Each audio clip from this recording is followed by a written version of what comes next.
Welcome to the Cabral Concept, where board-certified naturopath and integrative health practitioner Dr. Stephen Cabral shares how he was diagnosed at the age of 17 with a life-altering illness and given no hope for recovery. It was only after studying and traveling all over the world did he discover how to combine ancient Ayurvedic healing practices with state-of-the-art naturopathic and functional medicine to fully rebalance the body and re-energize it with life. It's time to discover how to get well, lose weight, and finally feel alive again. And now, here's your host, Dr. Stephen Cabral.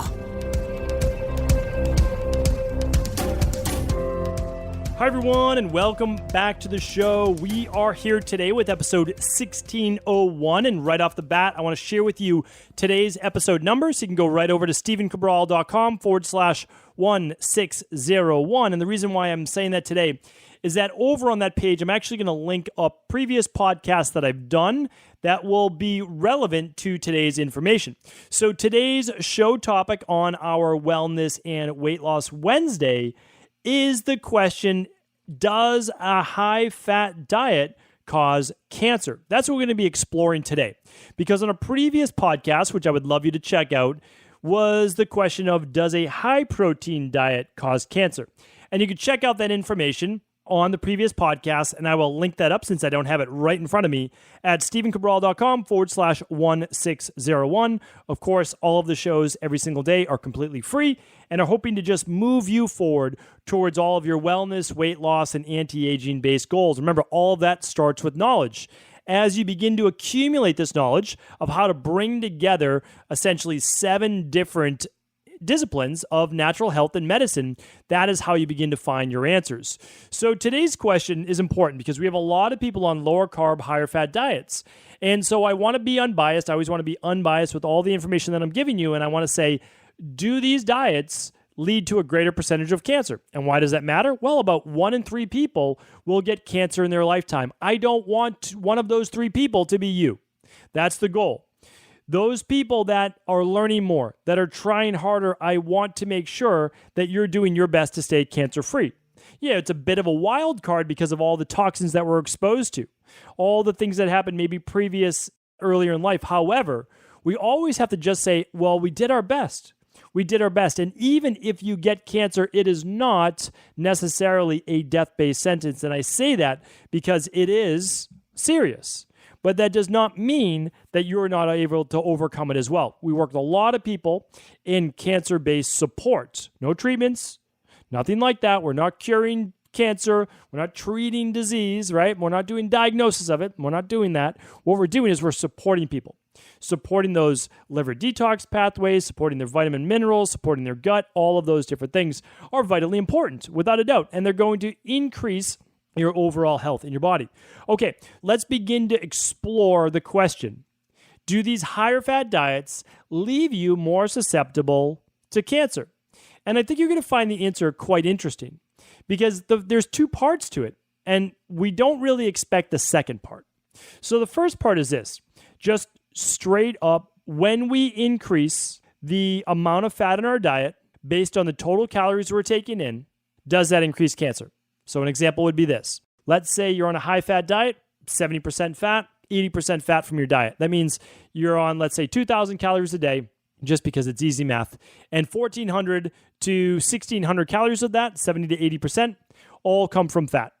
Now, every gram of fat equals 9 calories, so it's double the amount of calories versus a protein or carbohydrate. It doesn't mean it's bad. It just means it's double the calories. So it's easy to get more fat in the diet. That's the truth. Because, if you had 1 gram of fat, 1 gram of protein, well, you're getting more than double the amount of calories in fat. Carbs and protein equals 4 calories per gram. Okay.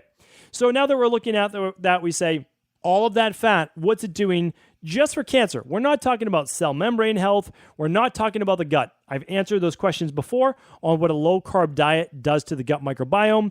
My team will try to link that up today at 1601 as well. Okay, so does it cause cancer? Let's go right to the research. All right, the first part is this. In a randomized controlled trial of the Mediterranean diet, supplemented with extra virgin olive oil or nuts, both which are high in monounsaturated fat, not only did it not have a factor for cancer, it actually reduced major cardiovascular-based events, heart attacks, etc. Why is that important? Well, right now, especially in the United States, it is the number one cause of mortality, of death. So when we look at that and we say, well, a Mediterranean-style diet, good amount of fat in that. Probably most Mediterranean diets, about 40% fat, I would say, 30-40% for sure. That decreased risk factors for diabetes and cardiovascular disease over a almost 5-year follow-up. It's pretty impressive. And let me move on to the next study. I'll link these up, of course. Again, 1601, that's where I'll link them all up. So we see now that a higher fat diet, not 70 or 80%, but 30-40%. And again, I'm not saying it's high fat, higher, that's all, than the American Diet Association, et cetera, ADA, et cetera, are recommending. But there's a big difference in the type of fats, and I'll get to that in just a moment. But we see not only can it help with people, if you don't already have diabetes, it can help certainly with blood sugar regulation, helps with inflammation, helps with blood pressure, helps with heart disease. And what we're finding is that there is no correlation between a high-fat diet and cancer. So when you look at the total fat people consume in multiple studies, we're saying there's no clear evidence at this time, and there's a lot of studies, linking a specific higher fat diet with cancer. Now, let me pull back because there's a little caveat to that. We're going to get to part 2 right now. When we look at the type of fat and the foods that the fat comes from, then we see the correlation. So if you're talking about, does a diet like the Mediterranean diet, and you know I've spoken about this before, and that's because I read the research from an unbiased perspective. That's it. A lot of people read the research through a lens of what they are known for. And if you're known for a specific type of research, if you're known for a specific type of diet plan, you read research through that lens. You discard which does not fit your dogma, and you keep that which does. That is not a healthy way to read research. You need to read research from an unbiased perspective. So when we look at that, we say this. Okay, we're not finding a correlation with a higher fat diet. However, we are finding a correlation with a higher fat diet that comes from certain foods. Okay, so the safe foods would be this: monounsaturated fats. Mentioned this before, it absolutely bears repeating. A diet high in, let's say, walnuts, macadamia nuts, pine nuts, you could even go, pumpkin seeds, nuts and seeds, olives, avocados. Getting your fats from those specific plant-based foods, not only is it not going to give you a higher chance for cancer, but I've actually mentioned on the podcast that olive oil specifically, or olives specifically, can actually pass, or I should say pierce, the liposomal layer of cancer-based cells and cause apoptosis. So I would say I'm all in on a good quality olive oil or olives. So when I look at this, I say, well, all of those foods I just mentioned are high in monounsaturated fats. We know monounsaturated fats have passed the test of time. They are in the clear. You should feel really good, most people, about eating monounsaturated fats. You can look up, simple search, what are monounsaturated fats, what foods are highest in monounsaturated fats, and go from there. But I'm going to give you them just straight out of the gates. Yes, there's some in beans and legumes, okay, no doubt about it. But easiest source, many nuts and seeds have monounsaturated fat. Macadamia nuts would be one of those, and really looking towards olive oil and avocado. Olive oil and avocado are two of the easiest, and that's because olive oil can be used for a nice dressing on any of your lunch or any of your dinner meals. A sliced avocado can be a great addition to a lunch or dinner. I will let you know that maybe 1 in 50 people or so that I see on an IgG food sensitivity are mildly sensitive to avocado, which means it may cause some inflammation when you're eating it. And that's kind of backfiring. So to run an at-home IgG sensitivity test on avocado is a great thing to do. You know that we open source those labs over at equilibriumnutrition.com. And of course, you're welcome to work with your local functional medicine doctor or integrative health practitioner. All right, so we've got the clear on the healthy fats that we get in, the plant-based fats. Well, what's the next category? And that's polyunsaturated fats. Here is where even a prestigious university like Harvard sometimes goes astray. And that's because when we look at polyunsaturated fats, we can actually see that they can be really healthy for the body. And I know that's not something that you typically hear, but they can be. The polyunsaturated fats in vegetables, hold on a second, I want to qualify that. In vegetables and in fish are very heart health protective. They're great for overall healthy levels of blood sugar, blood pressure, cardiovascular disease, cancer, okay? Really beneficial. Now, here's where even a prestigious university like Harvard sometimes mixes up the actual research because they're saying polyunsaturated fats found in liquid vegetable oils help ward off diabetes and other issues.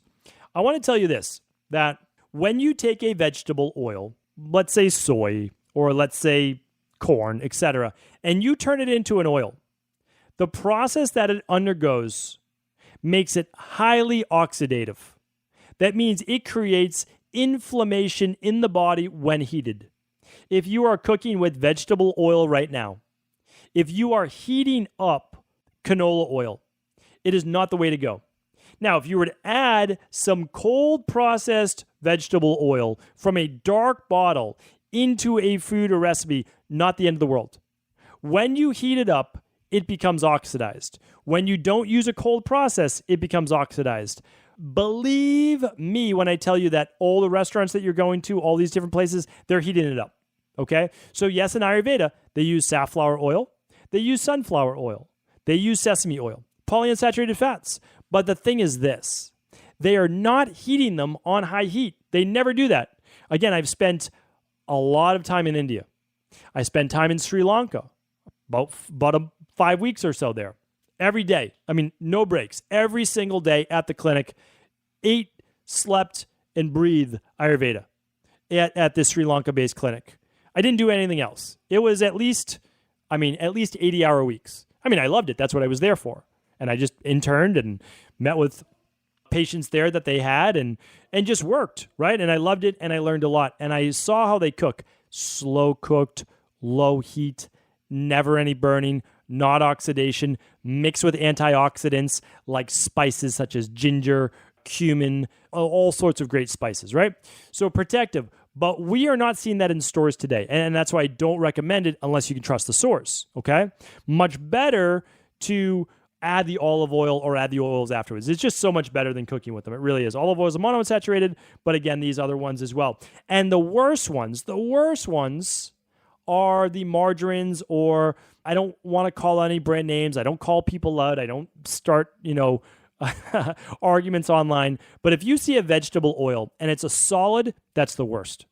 You've literally hydrogenated that oil. You've broken up those fat molecules. You turned a liquid to a solid from something that was never meant to be a solid. Coconut oil, palm oil, we'll get to those next. Those are normal to be a solid at room temperature up to about 75 degrees or so. Then they start to liquefy. That's normal to be a solid. Not vegetable oils, not polyunsaturated fats. They are not saturated. They are not bound like saturated fats are. So let's be careful with our polyunsaturated fats, but I can tell you, eating your veggies with the normal amount of fat in them, getting some polyunsaturated fats from nuts and seeds, not cooked, not heated up, get them sprouted. It's a great way to have them, raw sprouted nuts. And then another way is to eat fish if you're not vegan. Okay, great source of omega-3s. Again, make it wild fish. Okay, you get much more omega-3s in that for sure, less inflammatory. Super important, all right? So now we know monounsaturated fats, the healthiest for sure. Polyunsaturated fats, not heated, coming ideally from whole foods for the best, okay, for the most part, and fish. All right. Now let's get to the last one, and those are saturated fats. Now, the interesting thing is this. The research goes back and forth on polyunsaturated fats, but polyunsaturated fats, they show protective qualities. So I'm not going against the research, and again, I know how Ayurveda use them. Our modern mass marketing with food is not a way to eat polyunsaturated, that's for sure. But nuts and seeds and fish, okay, not an issue. Now, let's look though at saturated fat. You can find studies saying there is no correlation with any heart health, blood pressure, etc. And then you can find correlations with other studies. Now, the people who believe that saturated fats are the enemy will look at all the studies and they'll point to this saying, look, saturated fat's the enemy. Then you'll look at other studies and you'll say, oh, saturated fat, no problem at all, right? So who do you believe, right? It's always like, well, what camp you in? best to not be in a camp. No need to take sides. Remember, it's your health on the line, right? No need to take sides. It's your health on the line. It's your longevity on the line. And I recommend this to all other doctors, practitioners as well.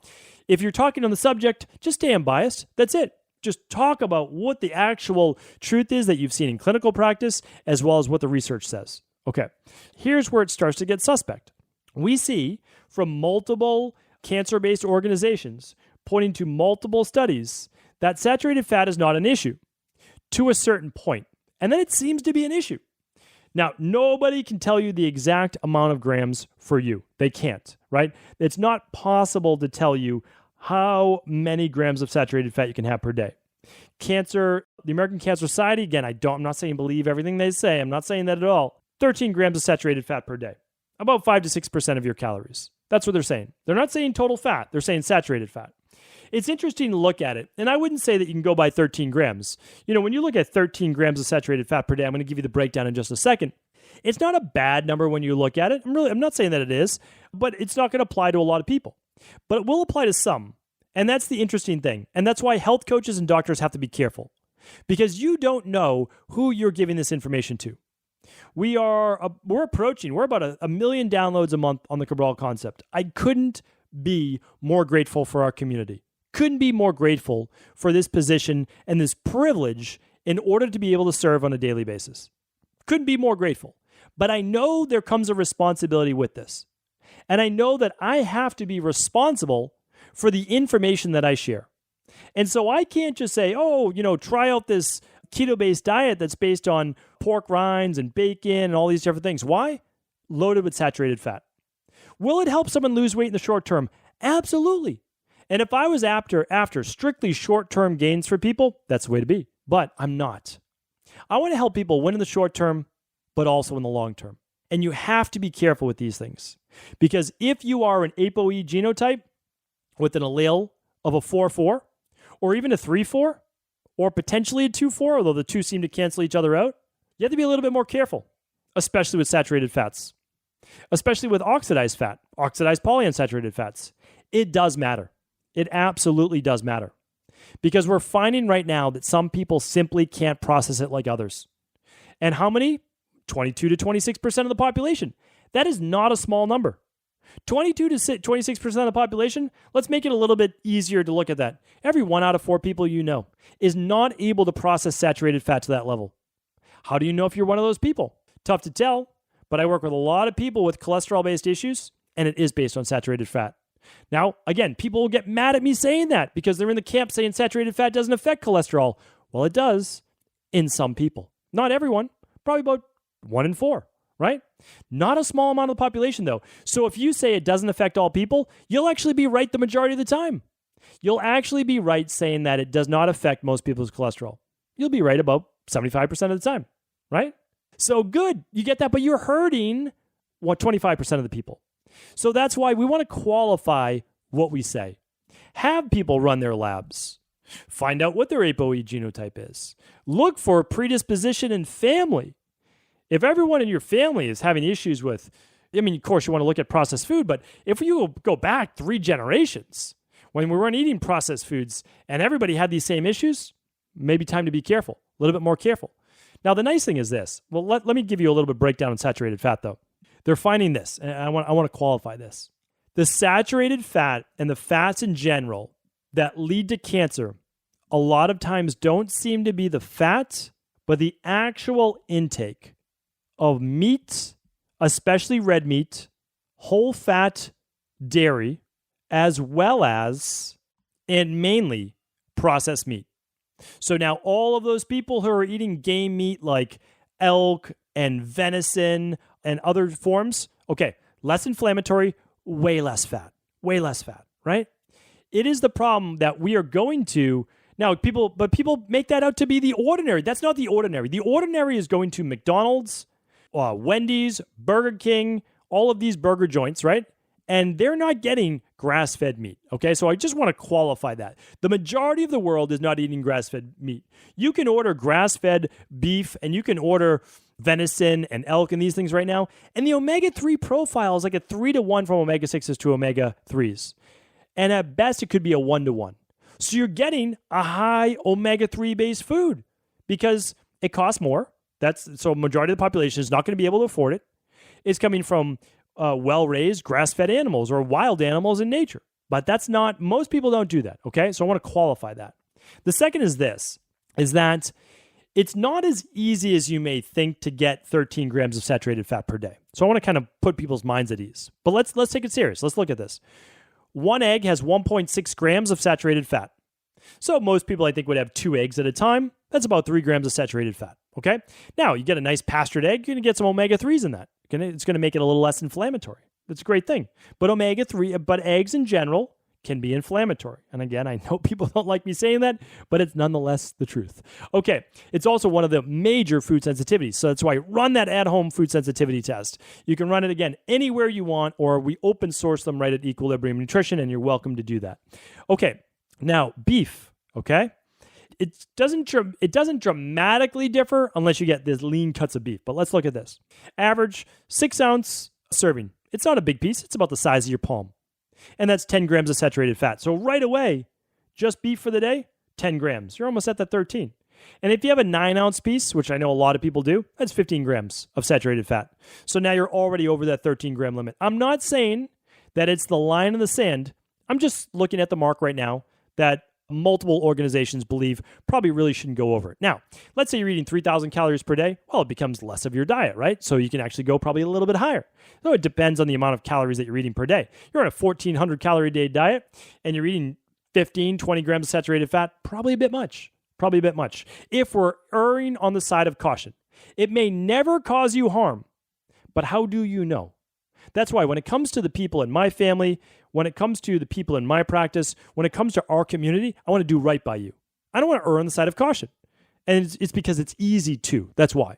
All right, chicken, 1 cup of chicken chopped up, 5 grams of saturated fat.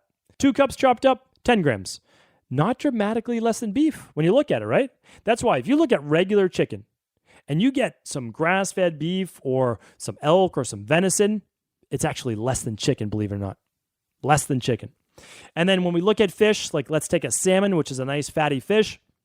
Again, aim for wild. It's going to have 5x, literally 5x the amount of omega-3s than its counterpart of regular farm salmon. And it also has something called conjugated linoleic acid that I'll talk about in a future show, which can be great for overall health, weight loss, etc. But salmon, when we look at a 6-ounce piece, just about 1 to 2 grams of saturated fat. So way less, right? You're looking at 12 grams or so for about the same, 10 grams for chicken, about 12 grams or so for about the same piece for beef. So way less. There's only 0.5 grams to 1 gram per ounce, of that salmon per 3 ounces. Per 3 ounces of salmon. So what do we want to look at? Let's make this easier. But even if you ate that, let's say you had 2 eggs and then you had some chicken. Well, if you only had 1.5 cups, so now you're up to 7.5. You had 2 eggs, you're at about 11 grams for the day. That's about it. That's where you have to max out. But the problem is, then you add in some coconut oil and things like that. Now you're starting to add it up, right? Because coconut oil is used in a lot of paleo-based recipes, a lot of keto-based recipes. So we just want to be careful. You can actually be on a higher fat diet.